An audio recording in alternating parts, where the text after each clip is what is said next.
It's time to go straight to the world of basketball, but not a good news coming out from Nigeria's Junior Tigers. We heard they suffered a tough loss to Portugal in their third game of the FIBA Under-19 Basketball World Cup, with the game slipping away in the final quarter. Despite the strong showing from Toby Nweke,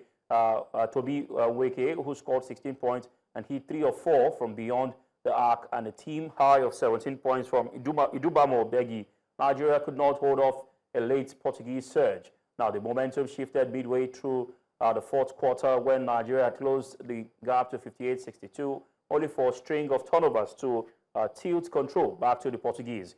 At halftime, Nweke and Abigail Isaac were standout performers, with Isaac being the only player on the team with positive plus-minus. The team now looks ahead of their next challenge. Joining us to talk about the journey of the Junior Tigers is a basketball expert and journalist, Kenny Bamidele. Thank you very much, Kenny, for joining on the show today.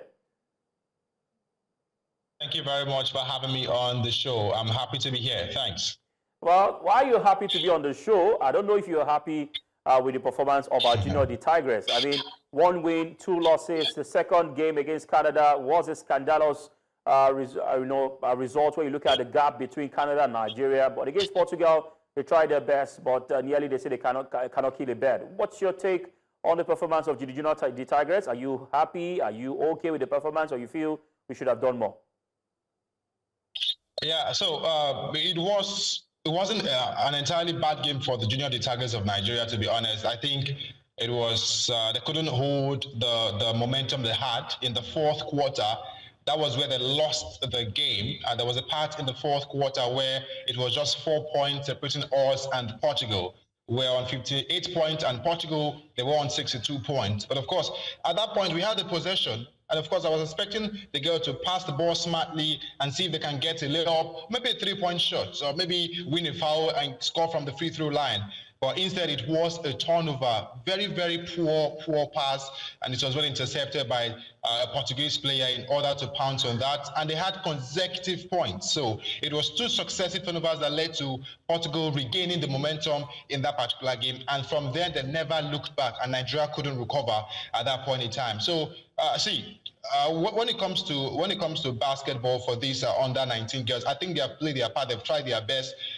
Just to think about the fact that they have been training for weeks, about 4 weeks before the start of the competition, and then after that, we saw 4 players join from the United States, and 4 foreign players join the 8 home-based players right there.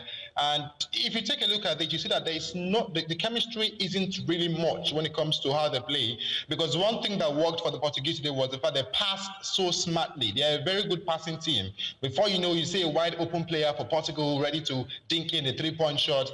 I think it's just concentration. We didn't really put too much of concentration in this game, and we couldn't read the game of the Portuguese, and they were able to outsmart us by passing the ball quickly and then finding open looks in order to make easy shots right there. So again, I'm not going to say the girls didn't try. The girls tried their best.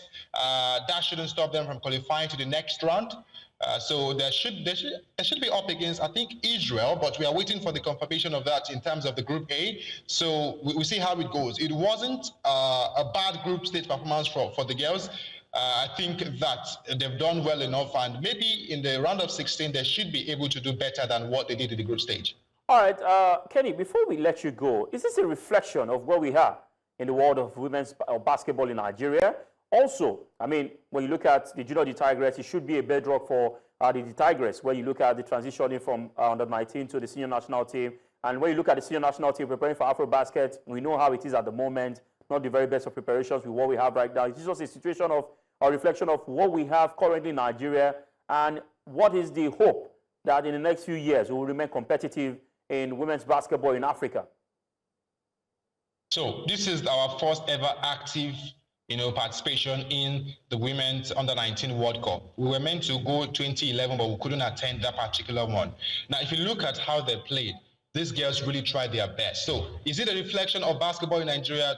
administratively, yes. But in terms of the talent, I think that the girls can do way better than this if we have a very good grassroots programs. You know, you talk about, you know, the university basketball competitions, because if we say the Nigerian Women's Basketball League, that is not enough for you to get under 19s, because most of these teams would not even want to risk using more young players on their team. So we can only get young players from the university competition, the national sport festival, all those, you know, grassroots tournament. That is where you can get the talent. So in terms of the administration of basketball, to be honest, not really good enough. We have a whole lot to work on, and we all know it is no news. It is now cliche talking about the fact that we don't have a standard league in Nigeria, which is not meant to be. There is no way you will grow without having a standard league in Nigeria. It's only when we want to know the representative for the Basketball Africa League, that is where you get to see quick fire competition being held right there. So I think it's a reflection administratively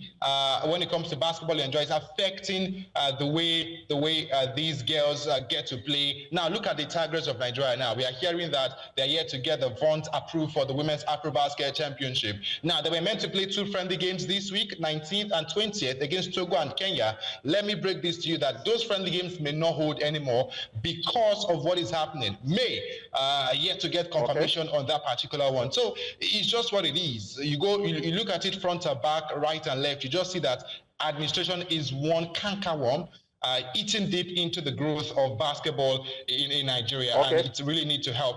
I think a lot of things need to be corrected because we have the pool of talent. Look at Idubamo Beggi. Look at Wando Hembam. You know, these players are pretty good. Think about having a very good grassroots program. Think about having the facilities, all these basketball courts, well, you know, abused. All right, these girls will be performing way more than this. So that's what I think about that.